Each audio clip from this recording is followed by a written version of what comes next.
উদ্দেশ্য হলো এই জীবনের যতটুকু ভালো করে চলা যায় চলা,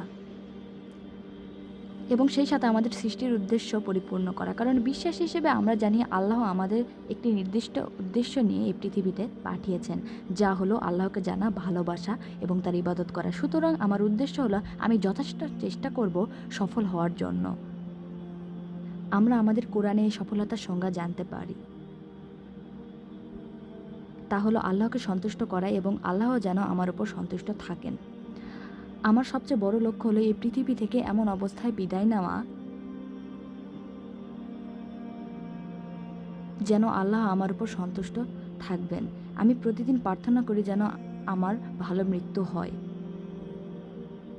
একজন মুসলিম হিসেবে আমরা বিশ্বাস করি যে ভালো মৃত্যু বলতে বোঝায় একটা হবে পবিত্র অবস্থায়, যেটা হবে পবিত্র হৃদয়, যাতে আশা করা যায় যখন আমরা আল্লাহর কাছে ফিরে যাব তখন এমনভাবে ফিরে যাব যখন আমাদের হৃদয় থাকবে সুন্দর। কারণ আমরা বিশ্বাস করি যে এটাই হলো সফল হওয়ার একমাত্র উপায় দুনিয়ায় এবং আখিরাতে। এটাই হলো আমাদের জীবনের লক্ষ্য। আপনারটা কি?